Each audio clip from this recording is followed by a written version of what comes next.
Senate Democrats livid with exiting Sinema, Manchin. Pathetic. Senate Democrats were livid after Sens, Kyrsten Sinema, I-Ariz, and Joe Manchin, I-W.Va, two longtime members of their caucus, voted Wednesday to block President Biden's nominee, McFerran, to serve another 5-year term on the National Labor Relations Board. Senate Democrats blasted their votes to sink Biden's nominee and hand Republicans a major victory as pathetic and disappointing. Some angry Democratic senators went even further by saying they'll be happy when both Sinema and Manchin are finally out of the Senate next year. "I think people are not sorry to see them go," said one Democratic senator who requested anonymity to discuss the lingering resentments over Sinema's and Manchin's habit of bucking the party. Had either Sinema or Manchin voted yes, the nominee would have likely passed 50-49 and given Democrats a majority on the agency tasked with safeguarding employees' rights to organize until 2026. Some Democrats thought Sinema might miss the vote, as she was absent from floor votes on Monday and Tuesday, while Manchin was off campus during the vote, giving them hope that they might be able to slip McFerran through. But both Sinema and Manchin came back to sink the nominee, leaving Democratic colleagues furious. Pathetic, fumed Senate Health, Education, Labor and Pensions Committee Chair Bernie Sanders, I-W.Va, when asked about the duo's opposition to the nominee. Senator Tina Smith, D-Min, called their votes disappointing. "There's a tradition of having a balance on that board, and it's important, so it's disappointing they weren't able to get that done," she said. Senator Elizabeth Warren, D-Mas, declared their no votes would hurt workers across the country. "Millions of working people across the country will pay the price for their actions," she said.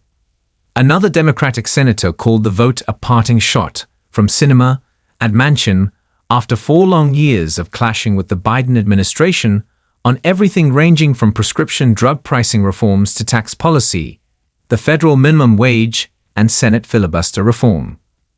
Some angry Senate Democrats saw it as a fitting coda to the maverick senators' careers after they thwarted major elements of Biden's agenda in 2021 and 2022. "Overall, I think people are happy to see them move on," said the Democratic senator who requested anonymity to speak about the soon-to-be former colleagues. This senator highlighted as major friction points Sinema's opposition to key Democratic priorities, such as raising the 21% corporate tax rate, raising the 37% top marginal tax rate, and eliminating the carried interest tax rate, which benefits Wall Street money managers. "I think in her case Sinema seemed to have better friends in the Senate on the Republican side of the aisle, and was especially chummy with incoming Senate Republican leader John Thune, SD. Even so, Sinema played a major role in putting together the bipartisan $1 trillion infrastructure package in 2021 and the bipartisan gun violence package in 2022, 2 of Biden's biggest achievements.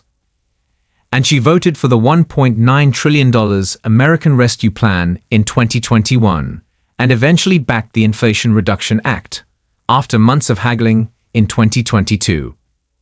Sinema left the Democratic Party to register as an independent in December 2022. Her office did not respond Thursday afternoon to a request for comment from the Hill. Manchin also gave his Senate Democratic colleagues fits of frustration in 2021 and 2022 when he balked at their plans to pass Biden's $6 trillion Build Back Better plan.